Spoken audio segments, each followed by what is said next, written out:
किस रूप में आए, हर रूप धारण करके भगवान आते हैं। नरसिंह मेहता के लिए सांवरिया सेठ बन गए, नामदेव के लिए विठ्ठल भगवान बन गए, सबके रूप बन गए। बस का अवतार में हमारे भगवान आ गए और द्रौपदी के वस्त्रों में समाहित।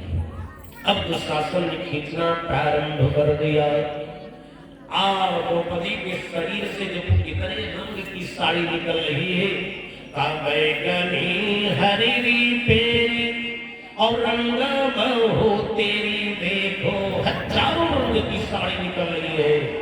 ए भैया, एक से एक चुनरी, चाइना सिल्क निकल रहा है, मेरठ की साड़ी, सूरत की साड़ी। इस प्रकार से प्रियात्मा बंधुओं सितारों जड़ी चुनरिया निकल रही है और चारों तरफ चुनरी ही चुनरी दिखाई पड़ रही है। चुनरी भी नाचने लगी, नाचे नाचे चुनरिया सितारों जड़ी। हर नाचे नाचे रे चुनरिया सितारों जड़ी, नाचे नाचे रे चुनरिया सितारों जड़ी, नाचे नाचे रे चुनरिया सितारों जड़ी, नाचे नाचे रे चुनरिया सितारों जड़ी।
अब जितने राजा बन गए, एक राजा ने कहा भैया ये साड़ी चाइना सिल्क है, हमारी चीन की है।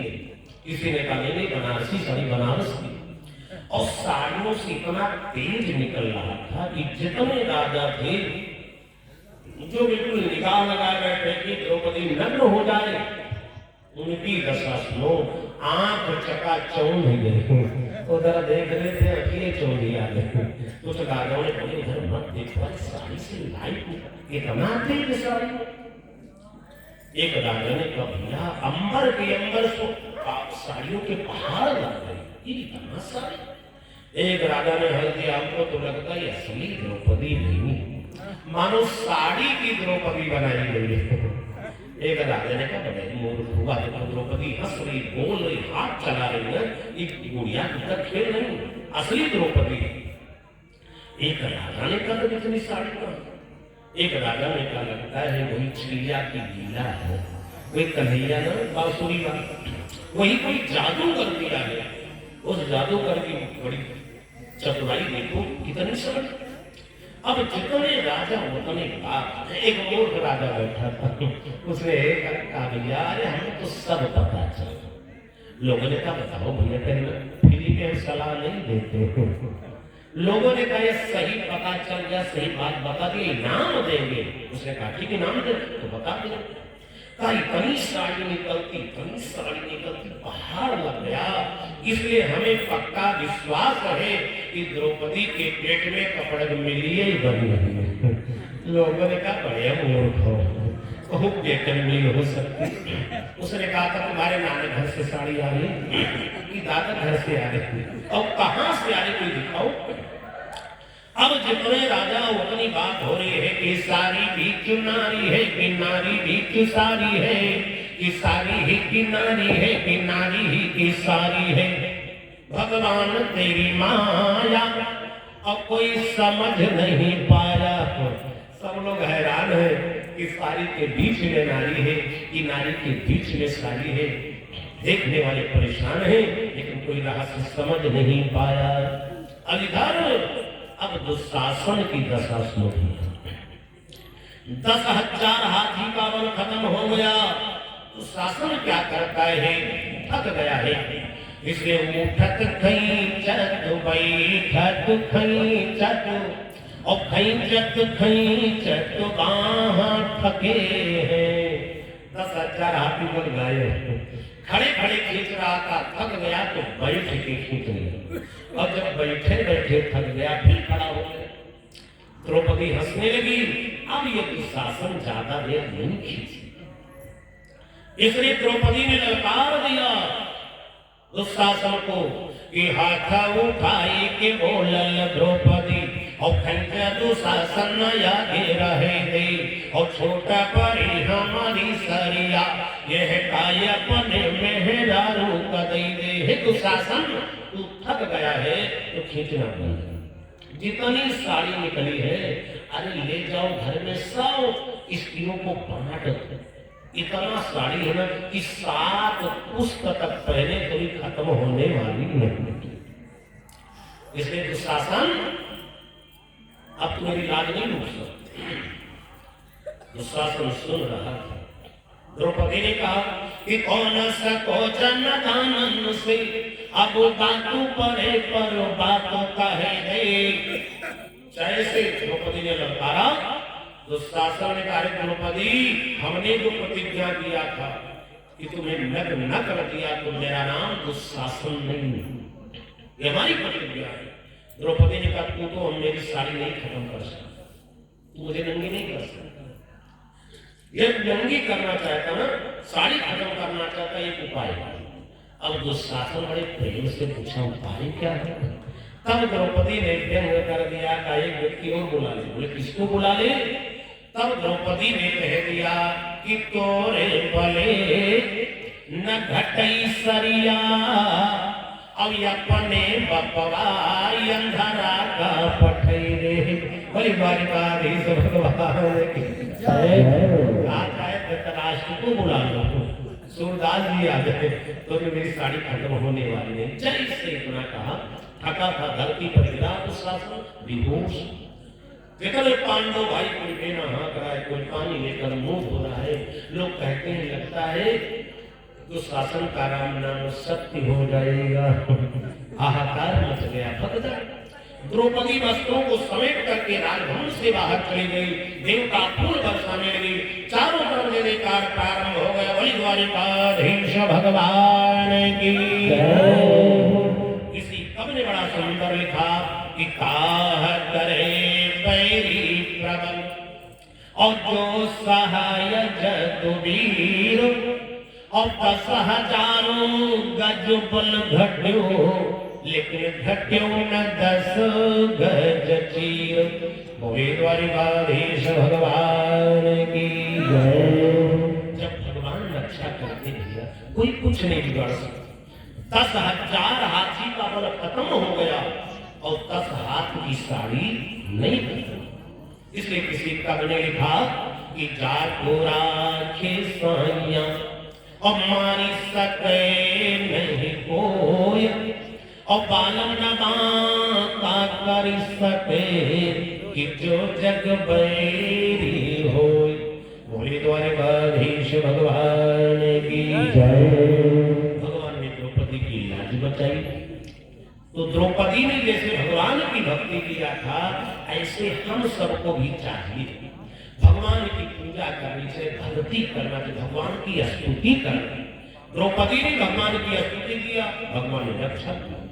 ऐसे हम लोग भी अपने घर में पूजा पाठ भजन करेंगे तो भगवान ने जैसे द्रौपदी की रक्षा की हम सबकी रक्षा की। हम लोग दुखी इसीलिए कि सब चाहते भगवान हमारी रक्षा करें, भगवान हम पर दया करें, लेकिन हम द्रौपदी जैसे स्तुति नहीं करते।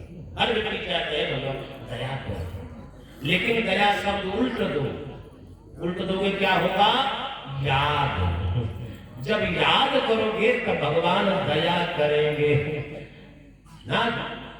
जल्दी याद करो, तीसरे साल याद करो भैया, तीसरे साल भागवत भंडारा हो जाएगा। जितने याद करोगे भगवान उतने दया कर। कुछ लोग कहें महाराज व्यवस्था, ये गलत कहते हैं। अभी एक नाती लड़का बीमार हो जाए तो 10 लाख व्यवस्था जरूरत है। पीजीआई जरूरत है, कैसे व्यवस्था हो। और एक अखंड भागवत के लिए सोचते हैं अच्छा अगले साल फिर अब चलो घर को वो भी हवन हुई जाएगी। लेकिन भगवान बड़े दयालु हैं। भगवान देखते हैं उससे कितना बड़ा प्रेम हो वैसे कृपा नहीं करता है। इसलिए भगवान को दोष मत देना।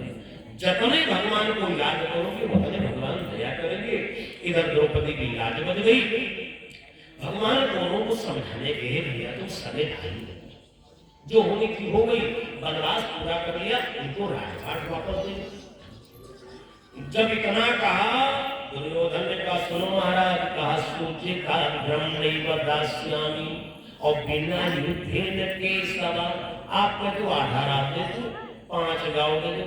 ए महाराज सूचिता क्रम सुई के योग बराबर जमीन नहीं देंगे जब तक युद्ध नहीं होगा। जैसे कहा भगवान को सुनाया, भगवान को क्रोध लग गया। भगवान ने कहा दुशासन अब तो अंतिम निर्णय सुन। अब पांडवों को मांगने नहीं है। अब क्या होगा? याद करो दुशासन दुर्योधन काल को कर सुन लो। पांडवों की याचना करने नहीं आएंगे। बोले क्या होगा? का याचना नहीं अब रण होगा। और भीषण याद रखना, जब महाभारत का युद्ध होगा वो भीषण होगा जिसकी छवि छटा देख करके देवता भी घबरा जाते हैं। इसलिए याद रखो दुशासन दुर्योधन कान खोल करके सुन लो कि याचना नहीं अब रण होगा, संघर्ष महाभीषण। याचना नहीं अब रण होगा, संग्राम महाभीषण होगा। याचना नहीं अब रण होगा, संग्राम महाभीषण होगा।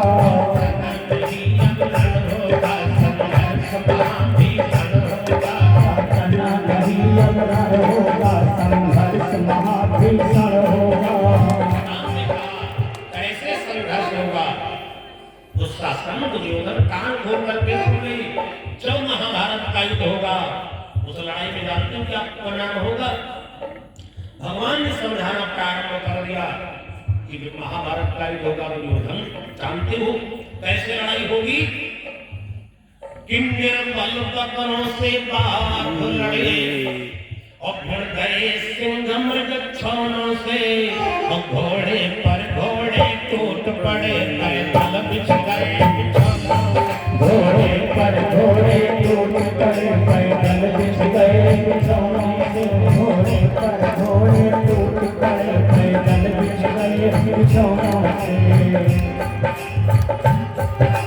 भगवान ने कहा दुर्योधन देखो शांति में आनंद है, क्रांति में नहीं।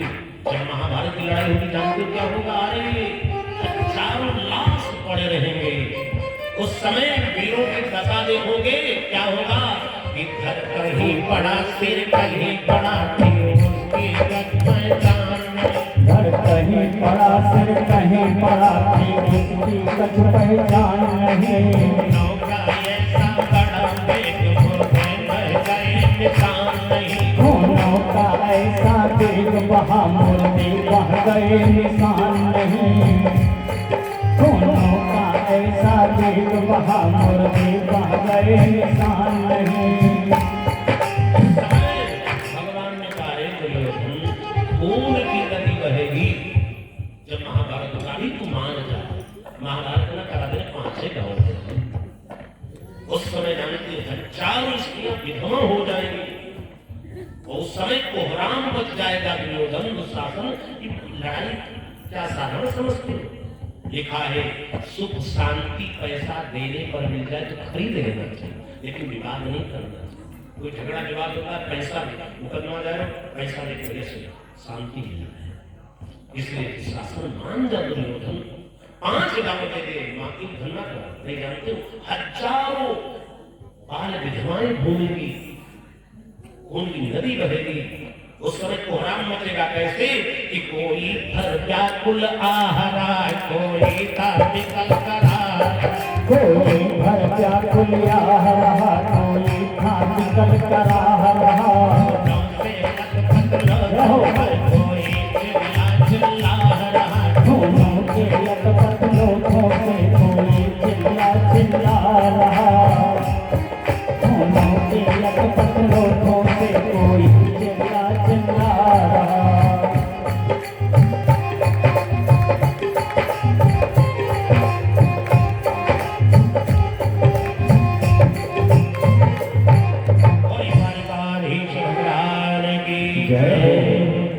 देखो जो मूर्ख व्यक्ति होता है चाहे जितना बुद्धिमान समझाए समझेगा नहीं। साक्षात भगवान ने दुशासन दुर्योधन को समझा नहीं। तो भैया होली प्रबल होती है, जो होली होती है कोई लाख समझाए लेकिन बुद्धि में भांग पड़ जाती है। नहीं माना। हाँ राम हुआ और सैन्य का अंतिम युद्ध में बलवान भीमसेन की गदा ने दुर्योधन का उर्भेदन जंग तोड़ दिया।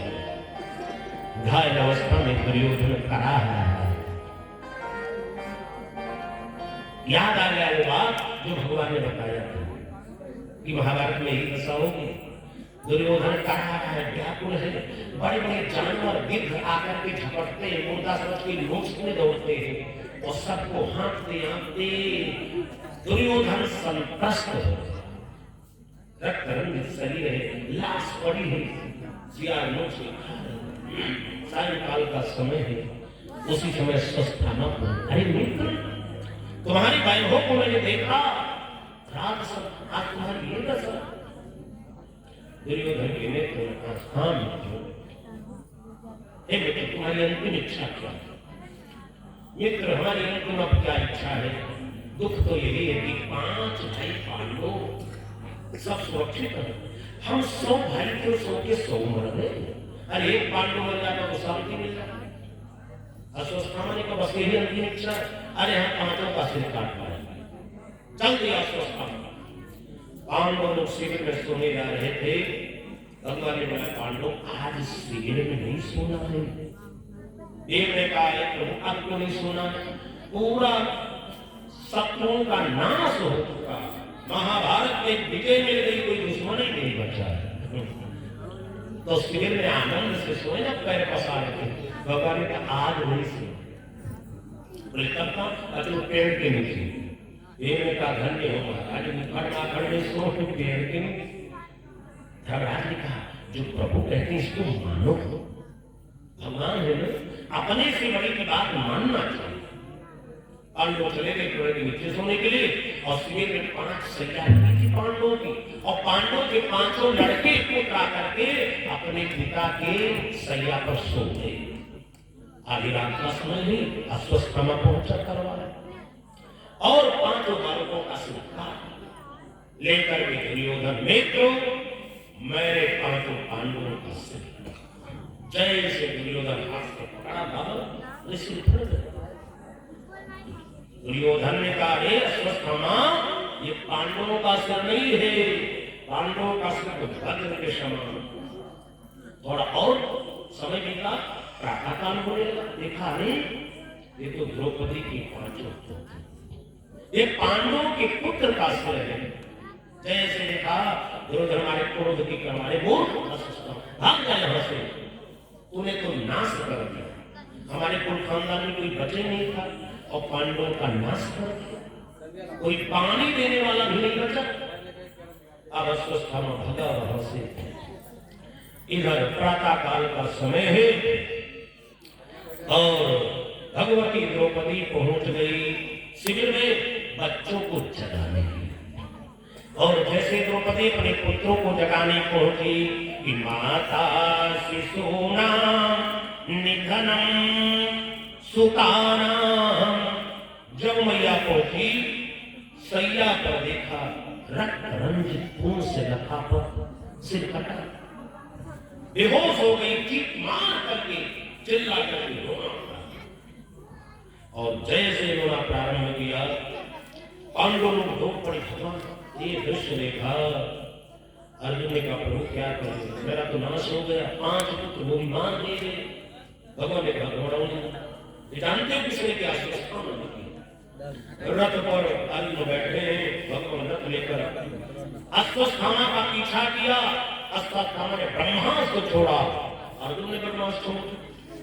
भगवान ने कहा इसको समेट, ब्रह्मास्त्र को शांत किया, अश्वत्थामा को बंदी ला करके शिविर में द्रौपदी के सामने खड़ा किया। अर्जुन ने तलवार उठाई सिर काटने के लिए, और जैसे अश्वत्थामा का सिर काटने की तलवार उठाया, तब तक द्रौपदी पहुंच गई। कहा मुच्यताम में स, और ब्राह्मणों नितरंग, ही स्वामी छोड़ दो, छोड़ दो, ब्राह्मण जगत दूर, ब्राह्मण चाहे जितना अपमान गलत काम कर दे, अपराध कर दे, लेकिन सिर नहीं काटना। हे स्वामी 3 कारण नहीं, पहला नंबर ब्राह्मण जगत दूर, दूसरा नंबर ये तुम्हारे गुरुदेव का पुत्र है, द्रोणाचार्य का पुत्र। गुरुदेव द्रोणाचार्य ने अर्जुन को अद्वितीय वीर बनाने के लिए क्या नहीं किया था, अरे एक लकड़ी का अंगूठा भी ले लिया।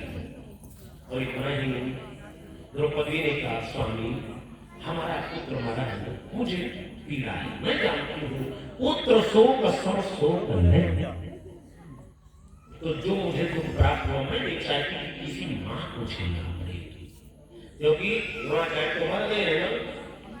अब अपने पुत्र अश्वत्थामा को देखकर इसकी माँ गौतमी जिंदा है, और जिस दिन अश्वत्थामा को मार दो इसकी माँ आत्महत्या कर लेगी, इसलिए मैं नहीं चाहती हूँ जो दुख मुझे मिला किसी और दूसरी माँ को, इसलिए स्वामी छोड़ दो। जैसे इतना कहा भीम गदा लेकर पहुंच गए। अर्जुन हटो, तुम छोड़ोगे ना, हम छोड़ नहीं सकते। बाल हत्या जो अत्यंत, इसने मेरे 5 बच्चों का वध किया है। अब द्रौपदी और भीम से संवाद आ गया। युधिष्ठिर पहुंच गए, देखो पति पत्नी में विवाद नहीं करना, देखा भीम बहुत लाल हो गए क्रोध, और भीम छोड़ेंगे नहीं, अपने गदामारी में धराशायी। तो धर्मराज पहुंच गए, देखो पति पत्नी में लड़ाई नहीं करना, यदि पति पत्नी में किसी बात को लेकर विवाद हो जाए तो कुछ लोग जल्दीबाजी कर देते हैं, दूसरे मुका लाते चला देते हैं। कुछ लोग सोते थे, लेकिन लिखा है पति पत्नी में विवाद हो जाए मारपीट नहीं करना चाहिए। धर्मराज ने कहा भैया पति पत्नी में झगड़ा हो जाए तो अपने गुरु जी के पास जाना चाहिए। भीड़ ने कहा यहाँ कहाँ गुरु जी बैठे हैं, किसके पास ले जाए? तब धर्मराज ने याद दिलाया कि वसुदेव सुतम देवम, वो देखो सामने खड़े हैं, कहा वसुदेव सुतम देवम और कंस चारुणमर्दनम और देवकी परमानंदम कृष्णं वंदे जगद्गुरु। बोले जगद्गुरु भगवान की भगवान कृष्ण है, गुरु में ये जगत गुरु है, इनके पास अब सब वहां पहुंच गए और भगवान खड़े खड़े हंस रहे हैं कि जब तक हमसे कोई पूछता नहीं तो भी मतलब सलाह नहीं देना चाहिए। धर्मराज ने हमारा आप ही निर्णय कर लो, अब जगत द्रौपदी कहती है सुस्थामा को छोड़ दो, भीम कहती है इसको मार दो। द्रौपदी ने कहा भी यहाँ आप जानते हो 3 कारण है। पहला नंबर ब्राह्मण निकराम गुरु, ब्राह्मण जगत गुरु। दूसरा नंबर गुरुदेव द्रोणाचार्य का पुत्र है और तीसरा नंबर एक लड़का बहुत है, इसको मार देंगे, इसकी मां आत्महत्या इसलिए छोड़ दो। भगवान ने कहा द्रौपदी तुम बिल्कुल ठीक कहती हो, छोड़ दो। भीम ने कहा महाराज भगवान ने कहा धर्म शास्त्र कहता है बाल हत्या दुरत्यम, जिसने बालक का वध किया हो वो आतताई है, जो गौ का वध किया वो आतताई है, जो स्त्री का हरण किया वो आतताई है, जो जमीन कब्जा कर लिया वो आतताई है। ऐसे का वध करने में पाप नहीं है, आतताई बनाना धर्म शास्त्र है। भगवान ने कहा बिल्कुल ठीक कहते हो, तुम्हारी बात बिल्कुल ठीक है। धर्मराज बहुत हमसे धन्य हो महाराज। द्रौपदी कहती तो कहते ठीक और भीम कहते तो कहते ठीक। ये बताओ क्या करिए, क्या किया? भगवान ने कहा जब कहीं धर्म संकट पड़ जाए तो धर्म शास्त्र की बात मानना चाहिए। अब यहाँ देखो धर्म शास्त्र क्या कहता है, तो भगवान ने कहा धर्म शास्त्र कहता है ब्राह्मण चाहे जितना अपराध करो तो सिर नहीं काटना, 5 काम कर दो तो ब्राह्मण का वध हो जाए। बोले 5 काम कौन? काव्यपनम द्रविणादानम अवस्थानान्यर्यापणम एक ही ब्रह्म गंधो नाम और वधो नान्योस्ति देहिनम। भगवान ने कहा ब्राह्मण बहुत पाप करते उसके ऊपर थूक दो, अपमान कर दो, धन छीन लो, घर से निकाल दो, उसके मुख में ताला लगा दो, जूतों की माला पहना दो और गदहा पर बैठा कर दक्षिण दिशा में भेज दो, मानो ब्राह्मण का वध हो जाए। अर्जुन ने वही किया, कुरूप बनाया, सिर का मुंडन कर दिया, मुख में काला लगा दिया, दाहिने तरफ मोछ बाएं तरफ गाड़ी बना दिया, ऐसा कुरूप बनाया, जूतों की माला पहनाया और गदहा पर बैठाकर दक्षिण दिशा में भेज। अब जो लोग दिखते हैं गुरुदेव द्रोणाचार्य के ठीक भैया स्वस्थामा ये कौने सैलून में कटिंग कटाए इतना सुंदर बाबा जैसे लोग देखते भैया हमारे अपमान के इतना क्रोध में आ गया स्वस्थामा। लिखा है सम्मानित कहूं अपजस लाहू और मरण कोटि सम दानो दाहू। सम्मानित व्यक्ति का अपमान कर दिया जाए तो मरने के समान होता। वो जब जब बड़े अपमान का याद करेगा तब तक उसको मरने के समान कष्ट होगा। अब अस्वस्थामा को लगा क्रोध, इतना अपमान। ब्रह्मास्त्र संधान किया, पांडु वंश का नाश कर दो और ब्रह्मास्त्र चला गया किसके ऊपर? उत्तरा के गर्भस्थ बालक के ऊपर। इधर भगवान के चलने की तैयारी हो रही है, रथ सजाया गया है, घोड़े लगे हैं, सारथी दारुक बैठ गया है, पांडव लोग विदाई करने जा रहे हैं। भगवान एक पैर रथ के स्तंभ पर रखा है, एक हाथ से रथ स्तंभ पकड़ लिया, आवदान पर पैरे स्तंभ को हाथ से पकड़े चढ़ने की मुद्रा में थे। तब तक पीछे से आवाज आ गई कि पाही पाही महाजोगिन और देव देव जगतपते पाही माम गोविंदो। भगवान ने फोन करके देखा है ये रोने की आवाज। जब घूम करके देखा एक बाल विधवा रोने की आवाज और आकर के उतरा भगवान के चरणों में और स्तुति करना प्रारंभ कर दिया। क्या कहती है भगवान के चरण को पकड़ के कि रक्षा करो हमारी गोविंद प्राण प्यारे, रक्षा करो हमारे गोविंद प्राण प्यारे, रक्षा करो हमारे गोविंद प्राण प्यारे, रक्षा करो हमारी गोविंद प्राण प्यारे, रक्षा करो हमारे।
नष्ट कर चला भगवान ने हंस दिया पांडवों, अस्वस्थान ब्रह्मास्त्र छोड़ दिया है।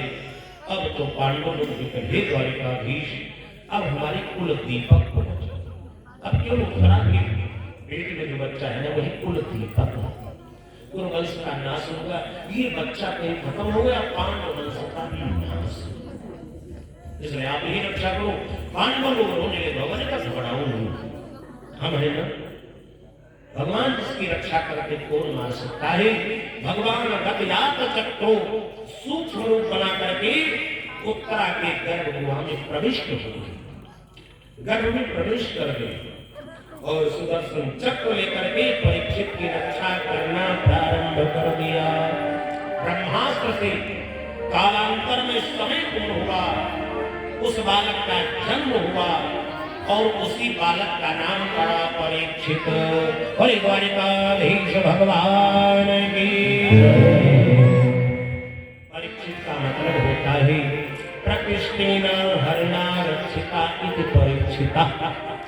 भगवान ने जिस बच्चे की रक्षा सुदर्शन चक्र से किया हो उसी का नाम परीक्षित। अरे बात याद रखना, जितने लोग बैठे हो सब परीक्षित है। क्यों? यदि माँ के पेट में हम सबकी रक्षा भगवान न करते, पता लगता माँ के पेट लेते हो गए, भैया पेट्रोल में गया, गर्भपात हो गया। इसलिए इसलिए सब लोग वास्तव में परीक्षित थे। भगवान सबकी रक्षा किए। परीक्षित का जन्म हुआ और पांडवों ने देखा कि भाई हमारे नाती पैदा और अब जब नाती पैदा हो जाए लिखा है धर्मशास्त्रों में, तो आदमी को साधु बाबा बन जाए, क्योंकि साधु बाबा का लाइसेंस जोगी बाबा नहीं देंगे। बोले कब? कहा जब तुम्हारे नाती पैदा हो जाए बाबा बाबा कहना प्रारंभ कर देंगे और पक्के बाबा बन गए। और कुछ लोग पप्पो बाबू बने रहते थे, सारी जिम्मेदारी घर की लाते रहते थे। परीक्षित का जन्म हुआ। अब यही परीक्षित श्रीमद् भागवत महापुराण की कथा सुनेंगे। कल आप लोगों को ध्रुव जी का चरित्र, प्रहलाद जी का चरित्र और वामन भगवान के जन्म की कथा सुनाई जाएगी कि वामन भगवान कैसे प्रकट हुए हैं, वामन भगवान का जन्मोत्सव मनाया जाएगा। आइए दो बार भगवत नाम संकीर्तन, वाणी को विश्राम। भज गोविंद गोविंद गोपाला, भज गोविंद गोविंद गोपाला, भज गोविंद गोविंद गोपाला, भज मुरली मनोहर चला, भज मुरली मनोहर चला, भज मुरली मनोहर चला, भज मुरली मनोहर चला, भज गोविंद गोविंद गोपाला, भज गोविंद गोविंद गोपाला, भज मुरली मनोहर चला, भज मुरली मनोहर चला।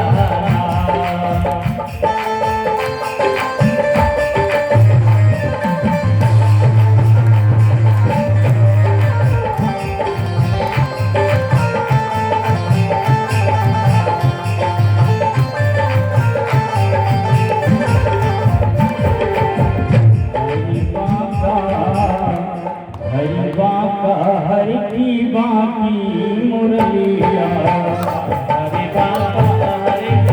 बाकी मुरलिया, हरि बाबा हरि की बाकी मुरलिया, हरि बाबा हरि की बाकी मुरलिया, बाकी मुरलिया, बाकी मुरलिया, बाकी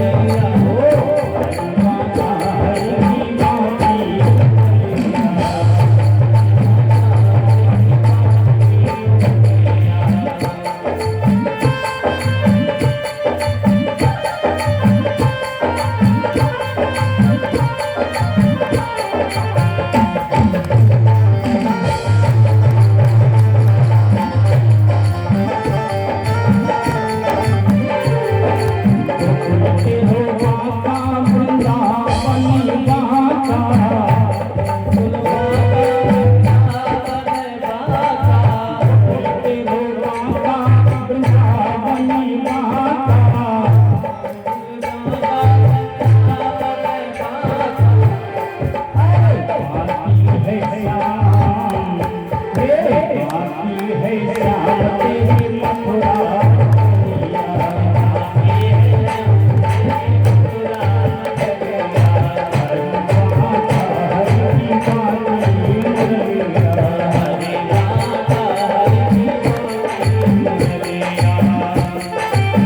बाकी मुरलिया,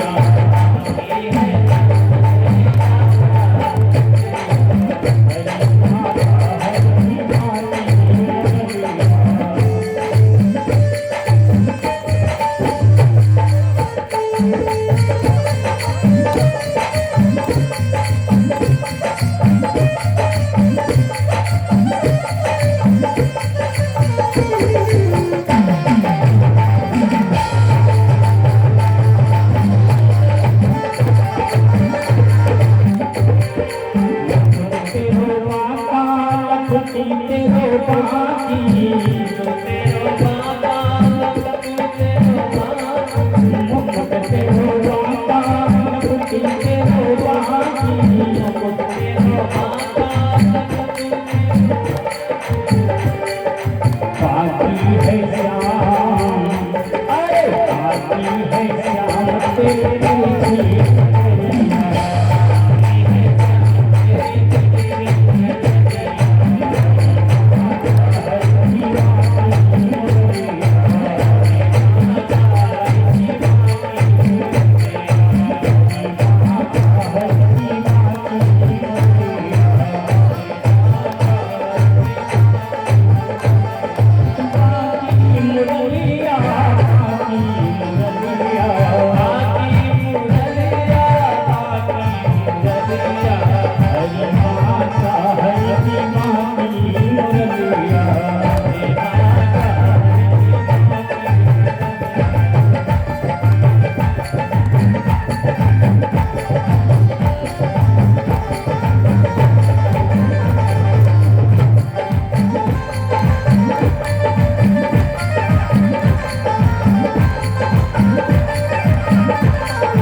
मेरे बाके बिहारी सवरिया मेरे बाके बिहारी सवरिया कि तेरा जलवा कहाँ पर नहीं है ओ मेरे बाके बिहारी सवरिया कि तेरा जलवा कहाँ पर नहीं है ओ तेरा तेरा जलवा कहाँ